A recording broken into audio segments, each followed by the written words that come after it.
नगरों में नालियां बन रही हैं, सड़कें बन रही हैं, बहुत अच्छी बात है, तेजी से बन रही हैं, बहुत अच्छी बात है। लेकिन क्या वो सही तरीके से बन रही हैं, इसको भी तो देखना होगा, इसका भी तो जांच करनी होगी। आपको एक ऐसी भ्रष्टाचार की तस्वीर दिखाते हैं। ये आप यहाँ पर देख सकते हैं कि ये नाली पूरी तरीके से बैठ गई। अभी 15 दिन पहले ही इस नाली का निर्माण हुआ था। कैसे ये भ्रष्टाचार की भेंट चढ़ गई है। दूसरी तरफ आपको दिखाते हैं कि ये सड़क भी है, सड़क भी आप देख सकते हैं कि पूरी बैठ चुकी है, पूरी धंस चुकी है सड़क। ये तस्वीरें विचलित करती हैं हम सभी को, बताती हैं कि किस तरीके से इसमें भ्रष्टाचार हुआ है निर्माण में। इस तरीके की तस्वीरें ये बताती हैं कि प्रशासन या तो मैनेज है या फिर मौन है। इस तरीके की तस्वीरें दर्शाती हैं जब प्रशासन मौन होता है या फिर मैनेज होता है, तो इसी तरीके की तस्वीरें और इसी तरीके की वीडियोस सामने निकल करके आती हैं। यहाँ पर कुछ स्थानीय लोग हैं, उनसे भी बात करेंगे। भाई साहब, क्या नाम है आपका? मेरा नाम अनुभव सिंह है।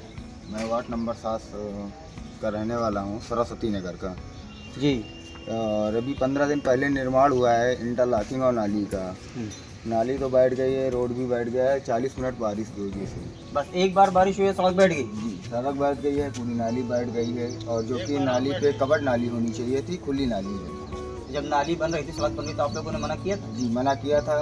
कहा गया था कि 12 का मसाला मत लगाइए, तो 12 का मसाला लगाया गया।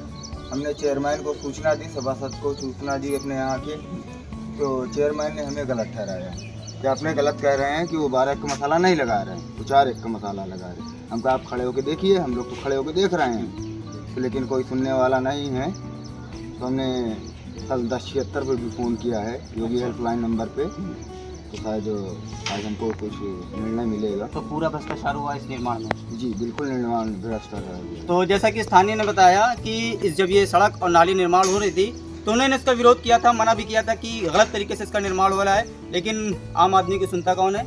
इस वार्ड की सभासद भी यहाँ पर मौजूद हैं, उनसे भी पूछेंगे। जी मैडम, क्या नाम है आपका? मेरा अंजू जायसवाल नाम है जी। आप इसी सब वार्ड नंबर 7 की मैं सभापति हूँ। आपके वार्ड में ये नई नाली बनी है, पूरी बैठ गई। अब मतलब कि हम वो जी, आपने मना किया था? मैंने उनको मना किया था, ठेकेदार को, मगर उन्होंने माना नहीं है। और एक तो सही से बात भी नहीं करते हैं वो। अच्छा। और उनसे मना किया गया था, मगर काम रुका भी, चेयरमैन से भी बोला गया था। जी। और मगर चेयरमैन ने आके काम रुकवाया था, जी। मगर फिर भी उन्होंने काम कुछ दिन रुका हुआ था, उसके बाद ये काम फिर चालू कर दिया है। और उनसे कहा गया था कि नाली हमेशा मतलब नीचे नया घर के तो बनवाएं, मतलब उन्होंने ऊपर से बनवा दिया, वो सारी नाली बैठ गई है। इसका कोई बेस नहीं बनाया गया? इसका कोई बेस नहीं बनाया गया। अधिशासी को भी बताया गया था, मैंने उनसे भी बोला भी था, उन्होंने कोई कार्रवाई नहीं की इसके बारे में। जी। तो जैसे कि इस वार्ड के सभासद ने भी बताया कि जब ये निर्माण कार्य चल रहा था, तो इन्होंने मना किया था कि सही तरीके से निर्माण किया जाए। लेकिन उसके बाद भी जो ठेकेदार है वो अपनी मनमानी तरीके से और रंगबाजी तरीके से इन्होंने निर्माण किया। और निर्माण होने के बाद आप देख ही सकते हैं कि पहली ही बारिश, आधे घंटे की बारिश हुई और सड़क और नाली का ये हाल है। इसी तरीके से क्या निर्माण कार्य कराए जाते हैं? इसी तरीके से सड़कें बनाई जाती हैं क्या? इसी तरीके से हम विकसित भारत बनाएंगे? इन्हीं सड़कों से, इन्हीं नालियों पर से गुजर करके हम विकसित भारत बनाएंगे? जिम्मेदार अधिकारी इस बात को संज्ञान में क्यों नहीं ले रहे हैं कि जो सड़कें बने, नालियां बने, सही तरीके से बने? और ऐसे ही भ्रष्टाचार की भेंट चढ़ता रहेगा और नालियां और टूटी सड़कें से लोग आते जाते रहेंगे और आम आदमी के खैर सुनता ही तो कौन सुनता है। ये मामला ऊंचाहार के वार्ड नंबर 7 का है। वीडियो जर्नलिस्ट आशीष मौर्य के साथ इरफान अहमद, IPI न्यूज़, रायपुर।